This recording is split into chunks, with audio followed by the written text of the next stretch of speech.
Bienvenue sur le podcast Enfance en Nature, le podcast qui parle d'éducation en plein air. Je m'appelle Claire et chaque semaine, je reçois ici un ou une pédagogue qui nous partage son expérience en matière d'éducation hors des murs. Famille, professeurs des écoles, éducateurs, animatrices.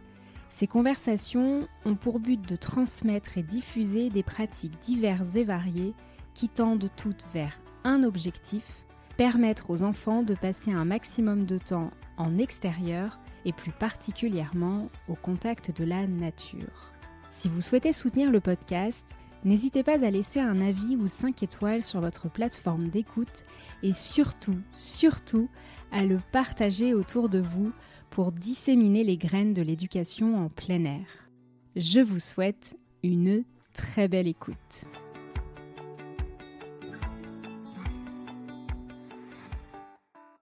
Aujourd'hui, je vous propose un échange avec Adriane, cofondatrice de la structure Les Enfants dehors, une structure implantée à Montpellier, mais qui a vocation à s'étendre sur l'ensemble du territoire français. Ce qui a poussé Adriane à se lancer dans cette aventure, un constat très simple.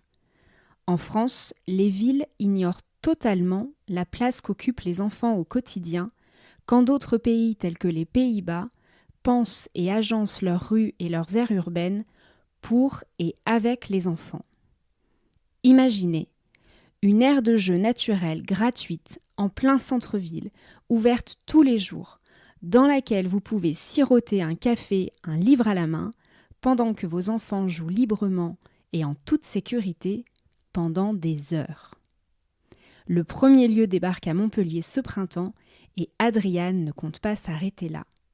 Alors j'espère que vous êtes prêts et prêtes à bousculer les codes pour offrir à nos enfants des villes à leur hauteur.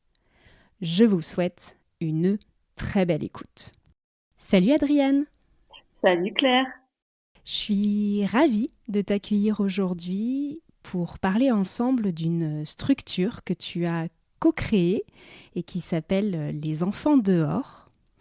Mais avant que tu nous racontes son histoire, il y a un rituel dans le podcast quand je commence un épisode, puisque je demande toujours à mon invité quels sont ses souvenirs d'enfance avec la nature. Alors Adriane, c'était quoi toi, ton rapport avec la nature quand tu étais enfant? Merci Claire pour ton invitation. Je suis super contente d'être là ce matin avec toi. Alors moi j'ai un souvenir de petite enfance dans une petite maison de campagne sans eau, sans électricité que mes parents avaient acheté. Et il y avait 3 hectares de griotiers et un petit ruisseau. Et je me souviens du silence ponctué des sons des cigales, puisque c'était dans le sud, dans l'Hérault, les hauts plateaux de l'Hérault. Et, et la chaleur qui pulse. Et je pense que c'est vraiment cet environnement méditerranéen qui existe en moi depuis et vers lequel je ne cesse de revenir, qui m'anime de l'intérieur. Voilà. Mais on enregistre au mois de mars, donc là, tu vois, d'imaginer la chaleur du soleil, c'est agréable. Je le sens dans le dos, tu vois. Oui, moi aussi. Aujourd'hui, Adriane, tu es la porte-parole du projet, mais tu n'es pas seule à le porter, puisque vous êtes 3. Pour qu'on en sache un peu plus sur vous, est-ce que tu veux bien nous raconter qui vous êtes, depuis quand vous vous connaissez, et puis je dirais même quelles sont vos spécificités à chacun, parce que l'avantage du collectif, c'est de réunir des compétences, des savoirs, des savoir-faire, voilà, pour qu'on ait une idée de qui se cache derrière les enfants dehors. Avec plaisir. Alors, il y en a un parmi les 3 que je connais depuis plus de 40 ans. C'est mon petit frère, Marc. Voilà. Et puis le deuxième, c'est mon compagnon, Nicolas. Donc nous, ça fait 12 ans qu'on se connaît. Donc c'est les enfants dehors, c'est avant tout une histoire de famille. Une famille de, de gens qui sont un peu des obsédés de la ville, puisque Marc et moi, notre papa est architecte urbaniste. Et Nicolas, c'est un Hollandais qui est né à Amsterdam et qui est un passionné de l'expérience urbaine. Et il est également de formation géographe, géographe urbain. Alors, Marc et moi, on a fait des sciences sociales. Lui, il a fait Sciences Po Lyon. Moi, j'ai un parcours un petit peu plus compliqué. Je suis pas, enfin compliqué dans le bon sens. Je suis passée par plein de choses différentes, notamment l'anthropologie. Et finalement, j'ai aussi fait des sciences politiques appliquées au développement, puisque j'ai travaillé entre 10 et 15 ans sur le sujet de l'égalité femmes-hommes, de l'inclusion des femmes et des violences faites aux femmes et aux enfants. Voilà. Marc, il a travaillé sur les questions urbaines assez tôt. Il a travaillé beaucoup en cabinet politique. Euh, et là, aujourd'hui, il est directeur de l'aménagement du territoire dans une collectivité. Et Nicolas, c'est un gestionnaire de projet typique avec cette passion de la géographie, mais aussi des grands projets, du pilotage, du montage financier, etc. Et aujourd'hui, on n'est plus trois, on est quatre. On a été rejoint par Justine, qui est ingénieure, qui est basée à Berlin, qui est aussi formée en pédagogie Montessori et pédagogie dans la nature, et qui connaît très bien les dispositifs urbains des pays du Nord et qui nous a rejoints pour le développement de l'entreprise. Génial, Ouais. trop bien. On va décortiquer le projet en entrant dans les détails de ce que vous portez, ce que vous mettez en place. Mais parmi les auditeurs et les auditrices qui vont nous écouter, il y en a probablement qui vont découvrir le projet. Alors en quelques phrases, comme pour dresser un peu son portrait, est-ce que tu peux nous dire ce qu'est Les Enfants dehors ? Oui. Alors, Les Enfants dehors, c'est une entreprise à impact déjà de l'économie sociale et solidaire qui porte plusieurs dispositifs urbains innovants de la ville à hauteur d'enfant. Et avant tout, un concept qui nous vient des pays du Nord, de lieux de nature urbaine dédiés aux familles. Alors, qu'est-ce qu'on trouve dans ces lieux?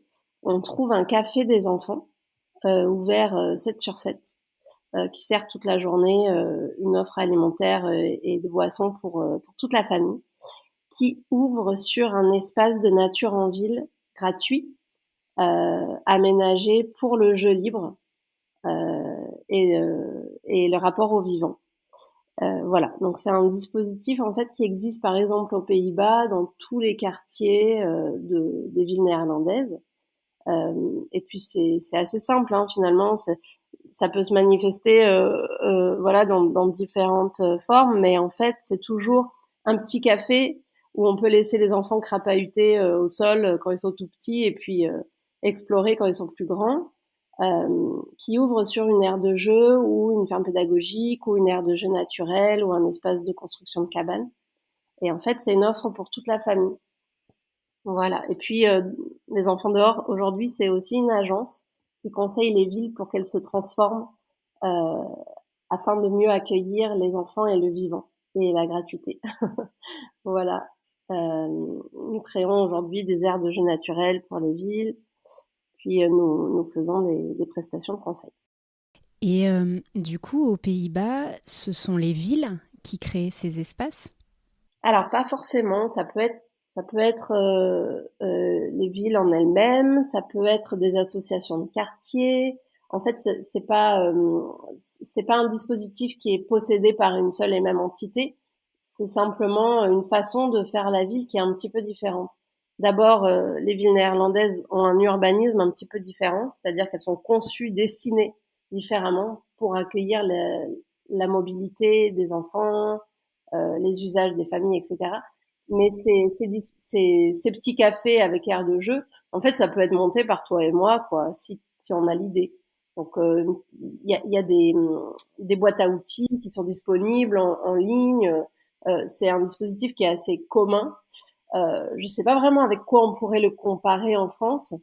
Typiquement, si par exemple on avait des boîtes à outils pour faire des fermes pédagogiques, voilà, ce serait un petit peu le même principe. Et, Et là-bas, en fait, chacun peut décider d'ouvrir un Kinder Café, un café des enfants avec une aire de jeu. D'accord, je vois. Si tu le veux bien, on va démarrer par la partie lieu, justement. Tu parles d'aménager une aire de jeu naturelle. Quelles sont les valeurs et les critères qui guident vos choix d'aménagement et de matériel? Alors, c'est hyper intéressant comme question, je trouve, parce qu'en fait, finalement, une aire de jeu naturelle, comment on la définit?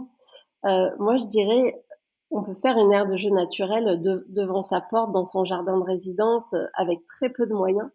Il suffit d'être un petit peu inventif, d'aller chercher des rondins, de planter des plantes et d'imaginer, à partir des mouvements des enfants, des propositions. Et c'est, je pense, aujourd'hui quelque chose qui se fait de manière un peu intuitive, voilà, dans les espaces de nature qu'on aménage de manière temporaire pour accueillir la classe dehors, par exemple. Si on formalise un petit peu plus nos aménagements, on a des principes fondateurs qui sont essayer d'utiliser du bois de réemploi ou local pour construire nos propositions de jeu, donc à base de rondins, d'arbres coupés.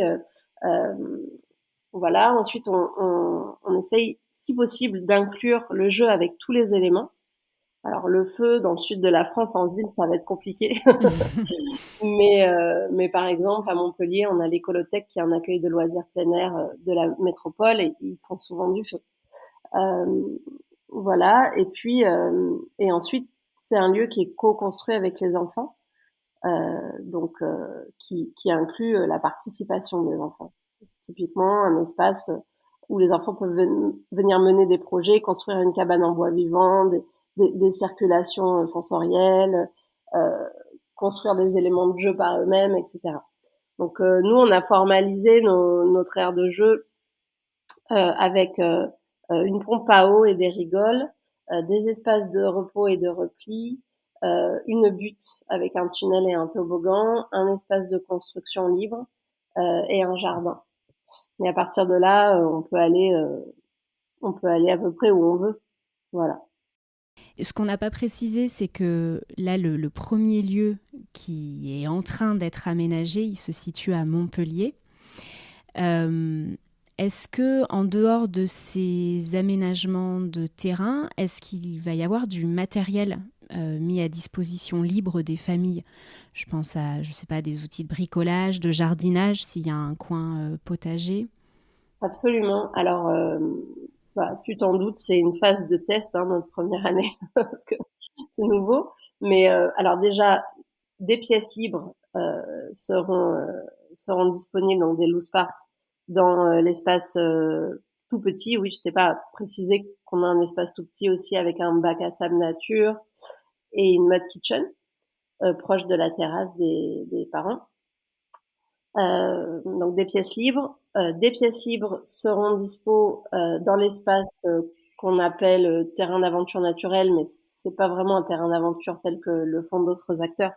Donc c'est plus un espace de bricole nature euh, qui va être animé tous les mercredis et samedis. Donc là, c'est un espace où les enfants pourront venir bricoler avec des outils, construire des choses et mener des projets. Et enfin, dans l'espace jardin, bah, notre objectif, c'est qu'on puisse venir jardiner en famille quand on veut ou dans des temps particuliers. Donc oui, oui, on mettra des outils à dispo.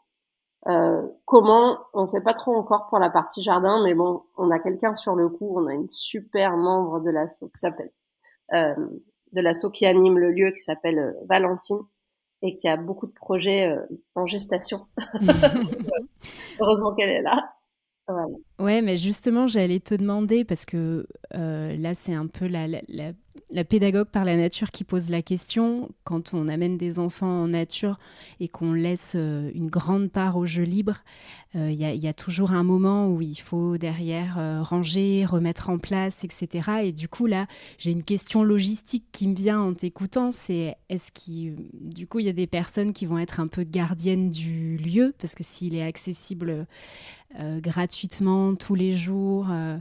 Je ne sais pas du coup si c'est une question que vous avez mis au clair, mais là, Oui, oui, elle me vient comme ça. oui, oui, bah, en fait, c'est le principe de l'aire de jeu gérée. C'est vraiment là que nous, on situe l'innovation. C'est que du fait qu'il y a un café, on a du staff qui est présent et qui s'occupe de prendre soin du lieu également. Donc, et puis, la partie extérieure est prise en charge aussi par un groupe de bénévoles. Donc, effectivement, il y a un tout à construire. Après, le modèle, il existe, on l'a observé dans plusieurs pays du Nord. C'est des lieux qui peuvent fonctionner que avec des poules de bénévoles motivés. Mais bon, voilà, elles sont déjà présentes et on sait qu'elles se mobiliseront sur la suite. Euh, L'intérêt de mettre un espace de convivialité dans un lieu comme ça, c'est qu'on assure l'ouverture 7 sur 7 et la prise en charge du lieu, la maintenance. Bon voilà, typiquement, il y a le bac à sable. Le soir, il faut le couvrir pour pas que les chats viennent dedans. Voilà, faut ranger le site, faire en sorte qu'il n'y ait pas de vol, etc. Donc tout ça, c'est solutionné par le fait on ait une présence continue sur le lieu. D'accord. Et tout à l'heure, tu as parlé de la place du vivant dans ces lieux. Alors, une aire aménagée qui est donc transformée avec beaucoup de va-et-vient qui vont venir, du bruit, des piétinements. Quelle est votre réflexion sur le sujet et concrètement, comment cette place va-t-elle lui être donnée aux vivants dans ces lieux? Oui. Non, mais ça, c'est une vraie question. Nous, si tu veux, on a accepté qu'on serait sur un fil entre ce qui est bon pour la biodiversité du site et ce qui est bon pour la liberté des enfants. Et c'est des questions qui n'ont pas une réponse unique. Donc ça veut dire on centre les deux sujets. Voilà, donc concrètement, ça veut dire qu'il y a des espaces qui vont être protégés de temps en temps pour restaurer la biodiversité de manière micro. Ça veut dire que les enfants seront invités à suivre une charte. Alors c'est pas des règles, mais ça veut dire une façon de fonctionner face à ce qui vit, qui est pas peut-être intuitive pour tout le monde. Et ça veut dire qu'il y a une énergie qui est déployée pour maintenir et conserver également. Après le piétinement, bon, voilà, ça fait partie du truc, j'ai envie de dire. On a installé des cheminements. Après, on sait que les enfants ont aussi leur cheminement. Donc, l'intérêt, c'est d'avoir cette phase de test de première année pour voir comment on navigue ces deux contraintes. Voilà, on a des exemples d'espaces qui sont complètement piétinés, bon, bah, où rien ne pousse, hein, forcément, et d'autres, voilà, avec un peu de nudge végétal, ce qui permet d'orienter un peu les chemins des enfants vers certains endroits et pas d'autres. Après, c'est un vieux jardin dans lequel on installe le premier site. Et il y a des grands arbres, il y a des buissons, il y a des broussailles. Donc, ce qui permet de maintenir en fait une certaine distance aussi pour les enfants. Et voilà, je te propose qu'on en reparle dans un an et je te dise c'est une catastrophe totale ou alors c'est un franc succès. Je te le dirai avec plaisir. Mais, euh, mais voilà, on n'a pas de réponse unique à apporter à cette question. Bien sûr, mais c'est pour ça que je précisais quelle était votre réflexion sur le sujet, parce que effectivement, toute structure, à partir du moment où on décide d'occuper un lieu et de l'aménager, il y a forcément, on a un impact sur ce lieu. C'est simplement comment est-ce qu'on le prend en compte et ne serait-ce que juste de le prendre en compte, ce qui n'est pas toujours le cas dans Et ouais, les projets qui sont développés. On aura un impact et en même temps, on rajoute des espèces, hein. On plante 300 espèces différentes dans ce site et on va maintenir, voilà, le lieu, parce que notre ambition, c'est quand même de renaturer Hmm. un espace urbain qui est déjà pas mal, hein, même s'il n'y a pas une très très grande variété, voilà, de plantes présentes, mais c'est un beau jardin. Mais notre ambition, c'est d'aller encore plus loin, de recréer des écosystèmes, mettre de l'eau, un bassin, voire un ruisseau urbain, etc.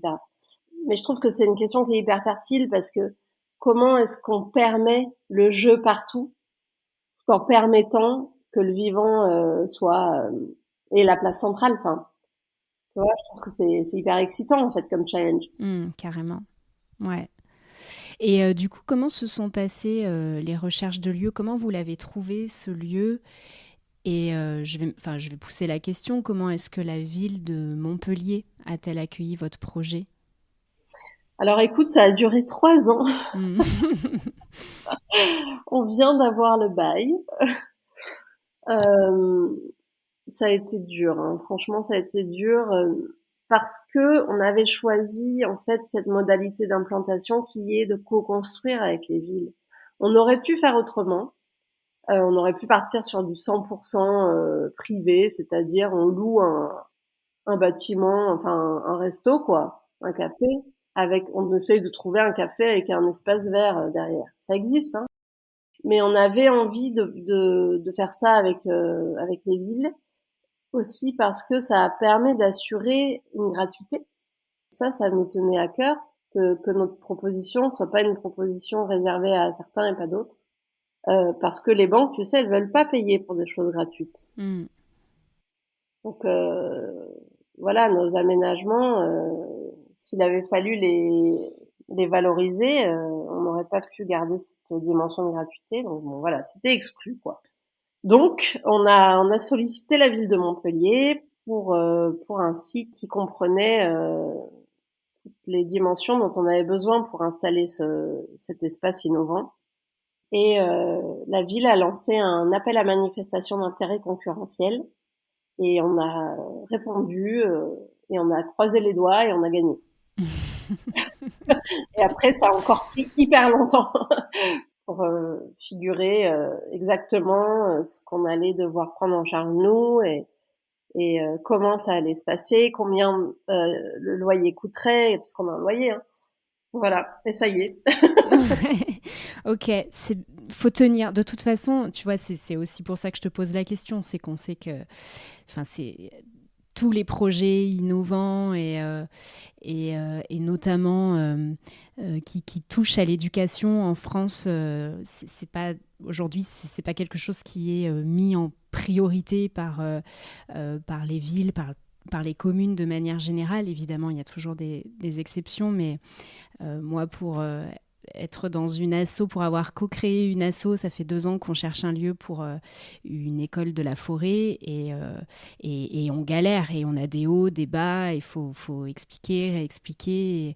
Et ça, je trouve que ça fait toujours du bien de le dire, notamment pour les personnes qui ont envie de se lancer, Oui.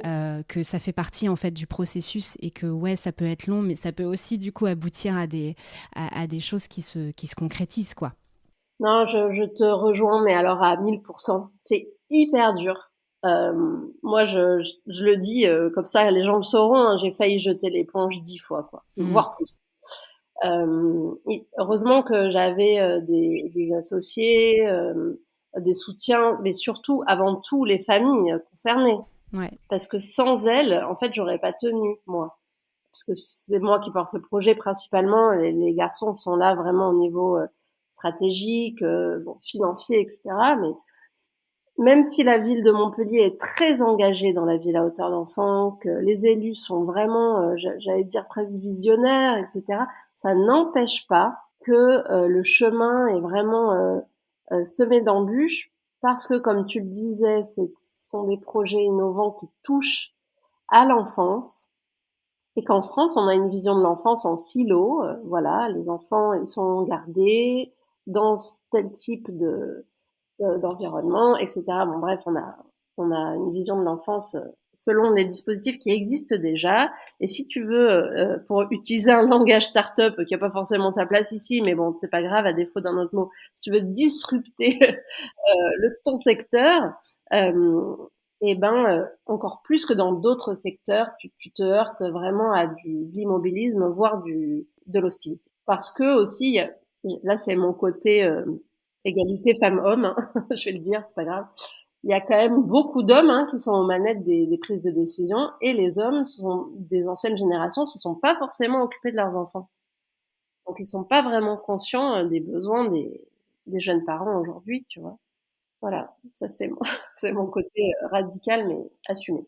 Ah ouais, mais je te rejoins clairement. Je pense pareil et je le ressens pareil aussi. Euh, Tu parles des familles, là, de l'énergie des familles. Justement, comment ça s'est passé? À quel moment vous avez parlé du projet? Tu vois, finalement, de comment ça s'est passé du moment où il est sorti de ta tête à ça y est, on en parle. Et du coup, aujourd'hui, finalement, comment est-ce que ça se structure? Tu parlais de bénévoles et tout. Voilà, autour de vous, l'écosystème qui se crée, ça s'est construit comment?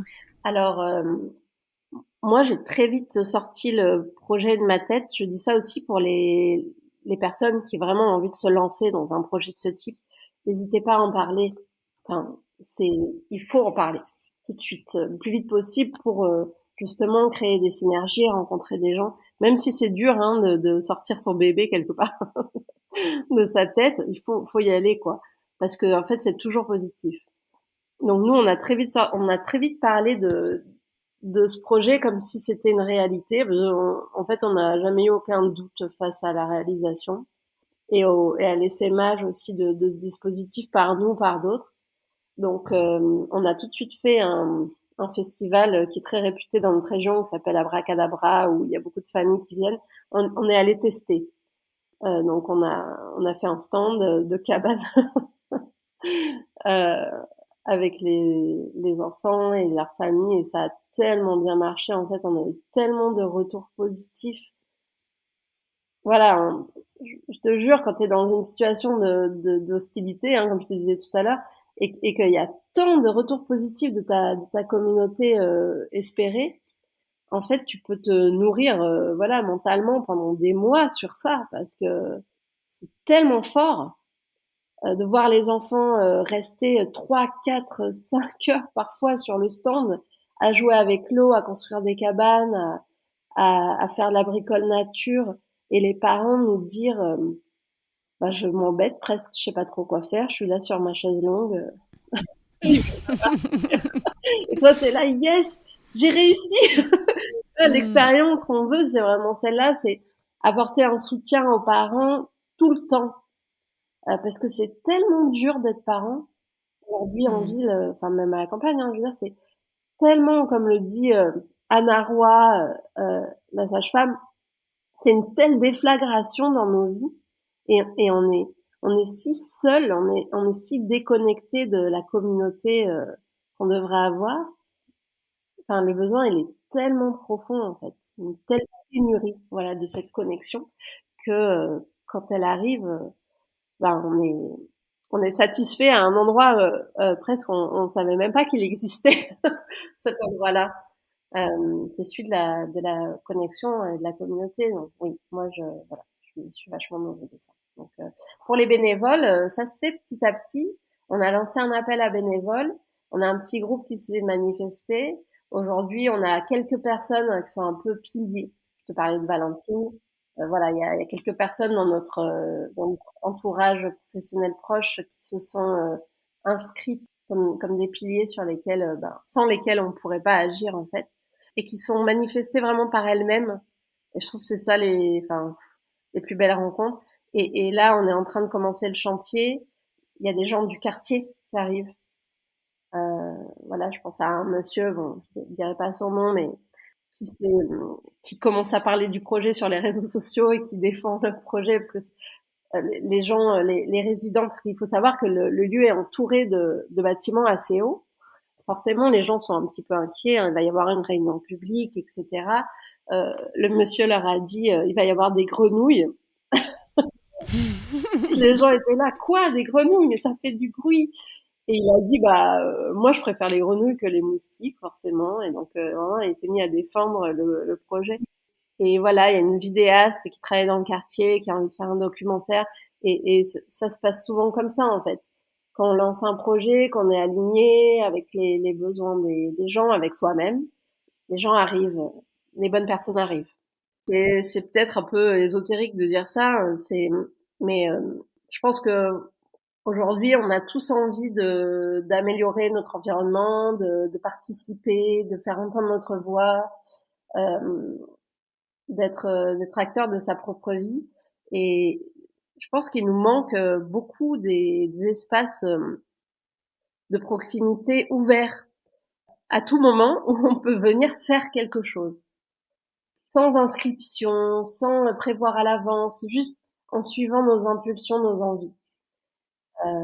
Voilà, moi j'ai à cœur vraiment de proposer aussi ça, des espaces de flexibilité dans nos vies compliquées.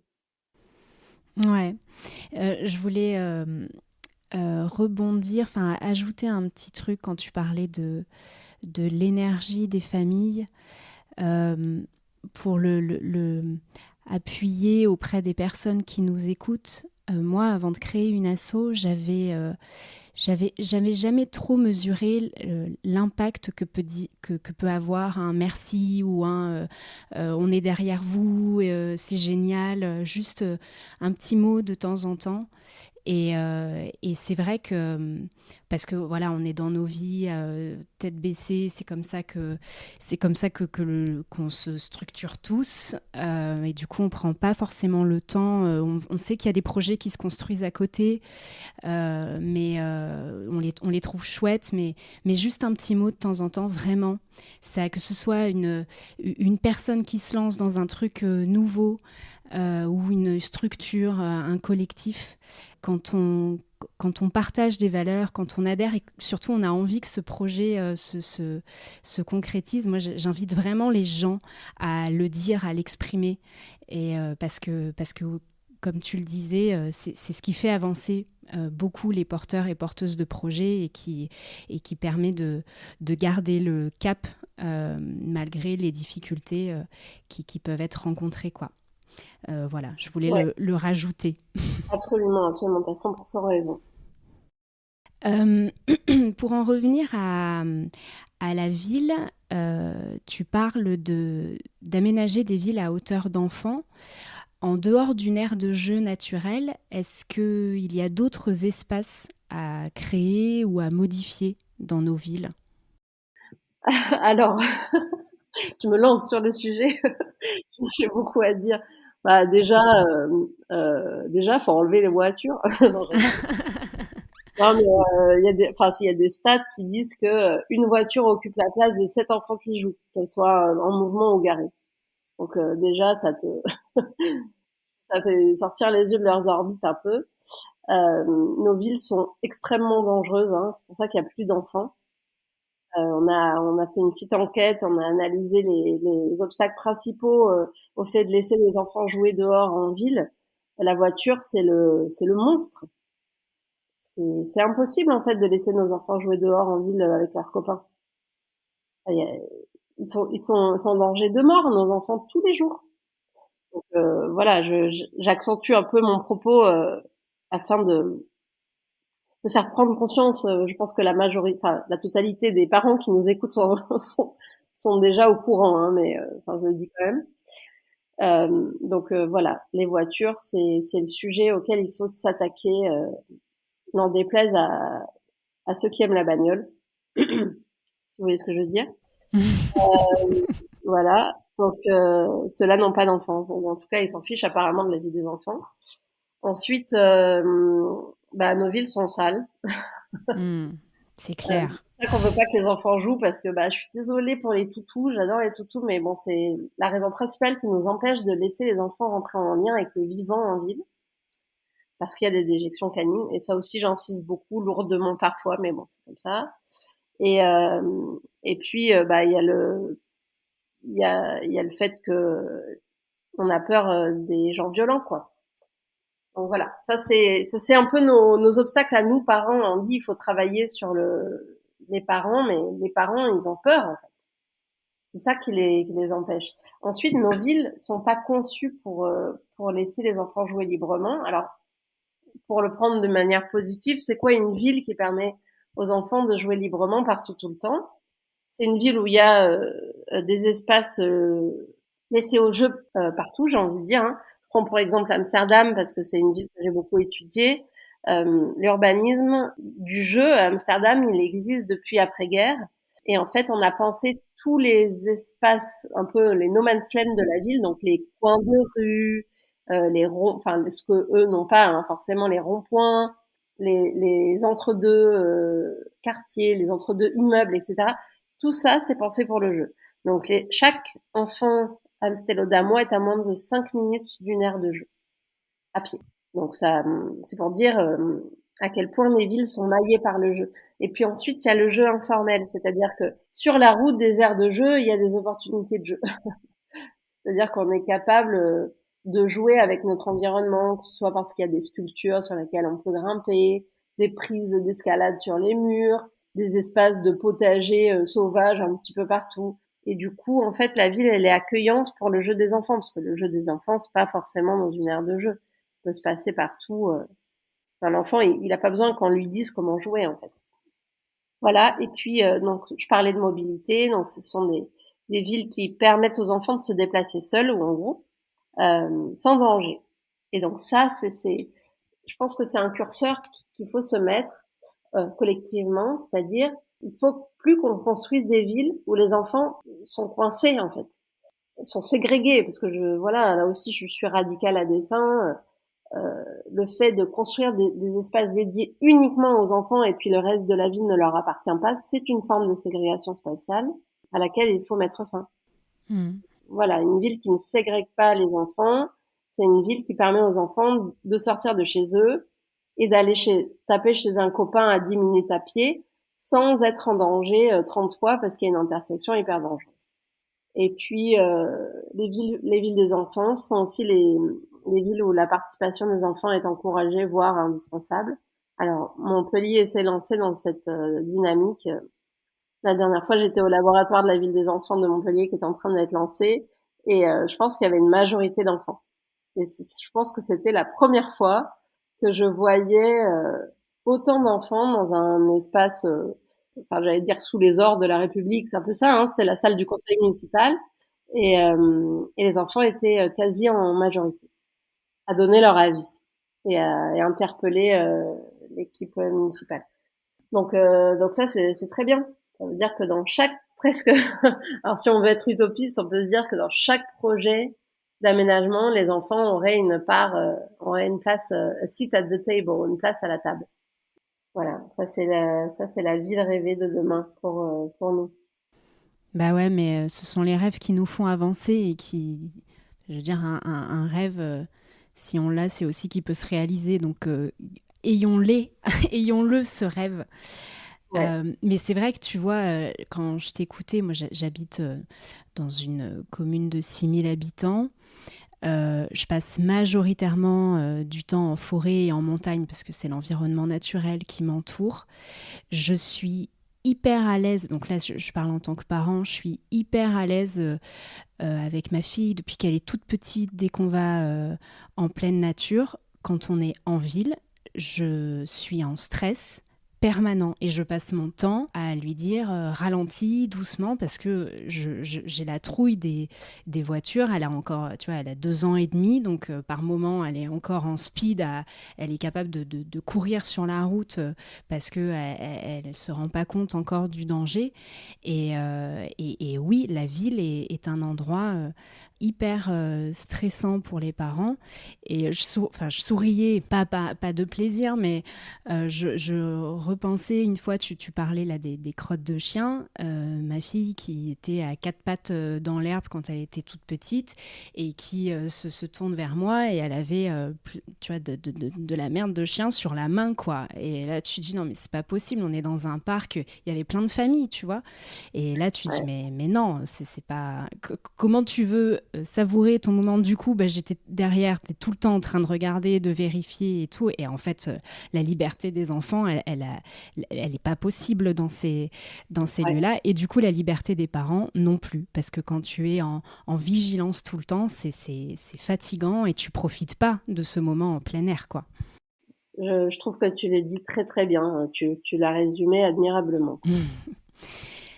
Alors, avec les enfants dehors, vous avez l'ambition d'ouvrir des lieux dans d'autres villes de France.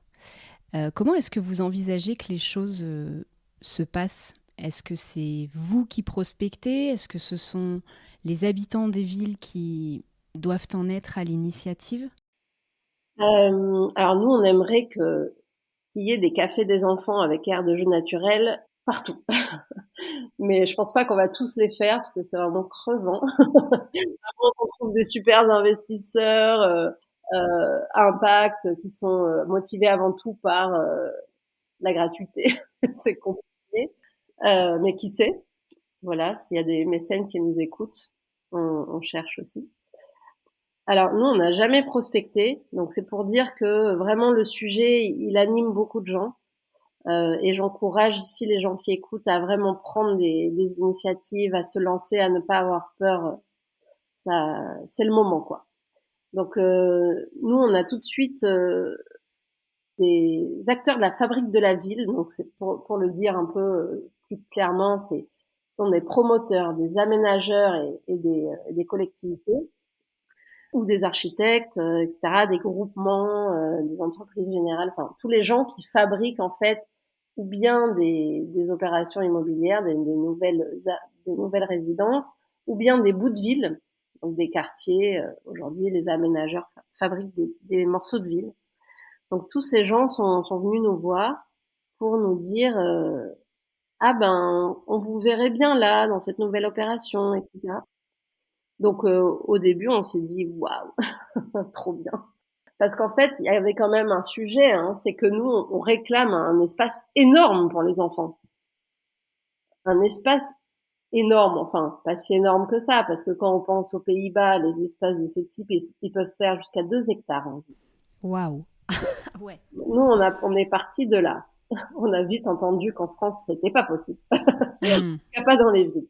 Donc on s'est dit, alors c'est quoi l'espace minimum qu'il faut pour que les enfants aient une sensation de liberté et d'être les acteurs primaires de ces espaces.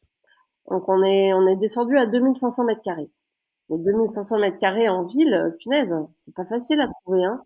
Alors ça existe, hein, c'est juste qu'il faut penser les choses un peu différemment, parce que nos parkings, parce que nos ronds-points, je reviens sur les ronds-points, c'est mon dada, parce que nos espaces de cours de résidence, de cœur d'îlot, etc. Tous ces espaces en fait qui sont pas utilisés par les enfants, mais qui pourraient l'être. Voilà, donc on est resté fixé sur cette surface en disant d'accord, on veut bien venir dans cette ville, mais il faut quand même qu'on ait au minimum 2500 mètres carrés. C'est pas facile, hein. Ça veut dire qu'il faut qu'on soit programmé dès l'origine des nouveaux quartiers, des nouvelles résidences. Sinon, les gens sont pas trop d'accord. Quand on arrive en milieu de projet, c'est compliqué de convaincre. Donc c'est pas non plus si facile. C'est énormément de négo. Alors aujourd'hui, on a des partenaires qui nous aident à nous déployer, mais bon, pour l'instant, rien n'est fait, hein. On a un deuxième site qui va peut-être ouvrir fin 2025, début 2026 dans la ville d'Orly, dans un nouveau quartier qui sort de terre. Mais voilà, c'est des grosses négos, ça prend beaucoup de temps, beaucoup d'énergie, c'est complexe, c'est c'est vachement lié à ce qu'on est capable de faire avec le café, est-ce que ça va marcher ou pas, est-ce que ça peut soutenir, si tu veux, au niveau économique, hein, pour dire les choses comme elles sont, hein, est-ce que il y aurait assez de clients dans le café des enfants pour pouvoir animer aussi l'espace gratuit à l'extérieur. et payer un loyer. Voilà, donc tout ça, c'est des choses qu'on est en train de construire. Aujourd'hui, on est dans beaucoup, beaucoup de concours avec des architectes, des aménageurs, et on est aussi en discussion avec plusieurs villes. Mais bon, pour l'instant, je peux pas en dire beaucoup plus parce qu'il y a rien de vraiment concret à part Orly. Voilà. Bien sûr. Bah, tu vois, j'avais justement enchaîné sur une question que je me suis posée quand j'ai découvert votre projet il y a quelques mois, parce que aménager une aire de jeu qui est en accès libre, gratuit tous les jours, la question que je me pose, c'est sur quel modèle économique se construit les enfants dehors. Ouais. Comment est-ce que vous parvenez à financer le projet? Alors c'est une question simple et compliquée. Simplement, c'est le café qui permet en fait de générer un petit surplus qui est reversé à la maintenance de l'extérieur. Plus précisément, aujourd'hui, on commence à faire aussi des prestations et notre ambition, c'est qu'on soit dans un cercle vertueux et que ce qu'on arrive à générer, voilà, avec la vente de nos prestations, de nos aires de jeu, puisse en fait soutenir le modèle un petit peu plus à impact, hein, quand même, parce que c'est le cas des cafés. Donc les cafés n'ont pas vocation à générer un chiffre d'affaires faramineux, mais simplement à se soutenir eux-mêmes et à soutenir l'espace extérieur. Par contre, on espère pouvoir améliorer nos cafés, nos aires de jeu avec le chiffre d'affaires issu de nos prestations. Voilà. Donc c'est la construction d'une entreprise de l'économie sociale et solidaire. C'est une balance entre voilà un endroit vraiment qui est dédié à l'impact et des prestations de la vente qui est commerciale pure et qui va alimenter l'impact. Et ça, c'est pour ça, on n'est pas tout seul, hein, c'est un mouvement de société. Il y a beaucoup, beaucoup, beaucoup d'entreprises aujourd'hui qui naissent avec cette envie d'être des entreprises régénératives, qui ne produisent pas une croissance effrénée, mais qui restaurent, que ce soit les liens sociaux, la santé, la beauté pour tous, le bien commun, bien sûr la biodiversité, etc. Et moi, je pense que collectivement, voilà, on est beaucoup de rêveurs et d'utopistes qui sont en train de prendre de plus en plus de place. Et pourquoi pas générer un chiffre d'affaires qui, encore une fois, reste malheureusement, enfin, ça reste des cafés, hein, donc c'est pas énorme. Mais pourquoi pas utiliser ce chiffre d'affaires non pas pour nourrir des actionnaires assoiffés de croissance, mais pour nourrir des espaces de vie dans le sens de, qui aillent dans le sens de la vie, quoi. Et oui, c'est juste repenser de manière générale la manière dont on aborde les choses, nos vies, en fait, notre quotidien et consommer autrement. D'ailleurs, si on pouvait changer de terme qui Oui, aurait le même, un peu le même sens, mais en tout cas, c'est vrai qu'on va parler de consommation raisonnée, raisonnable, responsable. On parle toujours de consommation et c'est vrai que c'est un mot qui est dérangeant ouais. vu la tournure qu'il a pris pendant plusieurs décennies et qui est toujours qui a toujours ce sens-là pour une grande majorité de personnes. Mais comme tu dis, ça bouge et il y a du monde on est nombreux et nombreuses aujourd'hui à avoir envie que les choses changent, quoi. Ouais, Donc, absolument. il faut qu'on se rassemble, en fait. C'est ça, il faut que les énergies se rassemblent parce que tout seul dans son coin, c'est difficile. Et tu le disais tout à l'heure, en fait, dès que l'idée, elle est là, effectivement, il faut en parler parce que faut pas attendre que ce soit parfait, que tout soit aligné parce que ça n'arrivera pas. Non. Du coup, dès qu'il y a un collectif, déjà, la puissance, elle est autre, quoi. Et puis, enfin, oui, c'est dur en fait de changer. Le changement, c'est dur. Il y a des résistances. Enfin, on le sait hein, quand on fait des sciences sociales. C'est la résistance au changement. Ben, c'est le conflit, c'est la base de nos sociétés. Et mais c'est pas grave. Enfin, faut pas lâcher. Faut regarder autour de soi. Il y a plein d'initiatives qui fleurissent comme le printemps. On n'est pas tout seul. Et face à voilà aux forces un peu comment dire conservatrices, on n'est pas tout seul, on est une vague. Mm, carrément.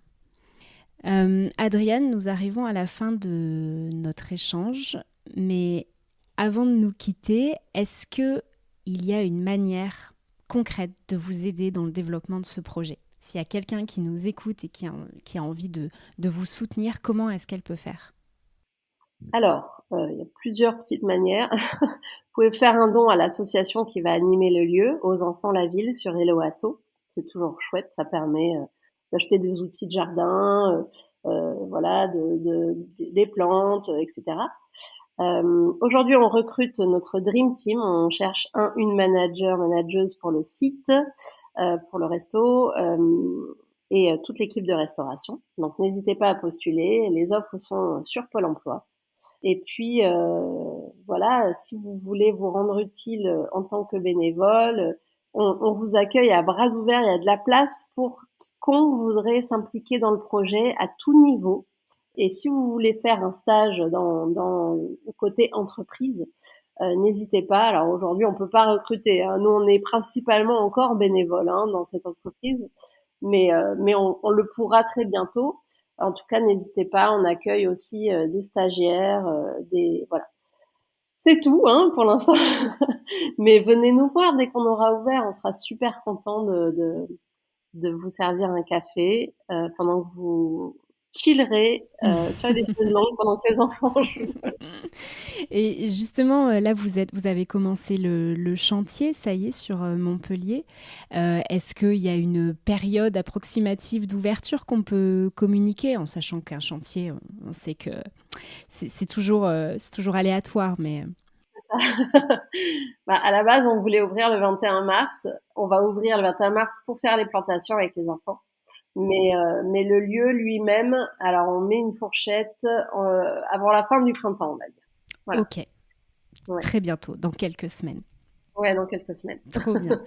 Eh ben, je te souhaite bon courage du coup, parce que vous êtes dans la dernière ligne droite, mais qui ne sera pas la plus reposante, il est clair. Donc, on parlait de bonnes ondes tout à l'heure, je t'en envoie tout plein. Et puis, j'ai hâte de voir la suite des projets. Et puis, je vais mettre tous les liens que tu as évoqués, tout ça, dans la description de l'épisode. Comme ça, les gens pourront aller voir directement. Merci beaucoup, Adriane. Merci à toi, Claire. J'étais vraiment très heureuse de participer au podcast. À bientôt. À bientôt. Merci à toutes et à tous pour votre écoute. J'espère que cette discussion vous a plu et qu'elle éveille en vous une certaine curiosité pour l'éducation en plein air, voire même, peut-être, une envie de militer pour qu'elle se répande davantage. Pour en savoir plus sur mon invité du jour, je vous invite à vous rendre sur le site pédagogieduvivant.fr. Vous y trouverez toutes les infos à son sujet, ainsi que ses recommandations. Sur ce, je vous donne rendez-vous la semaine prochaine pour un nouvel épisode, et d'ici là, n'oubliez pas, sortir, ça ne doit être que du kiff. Allez, ciao ciao, à bientôt.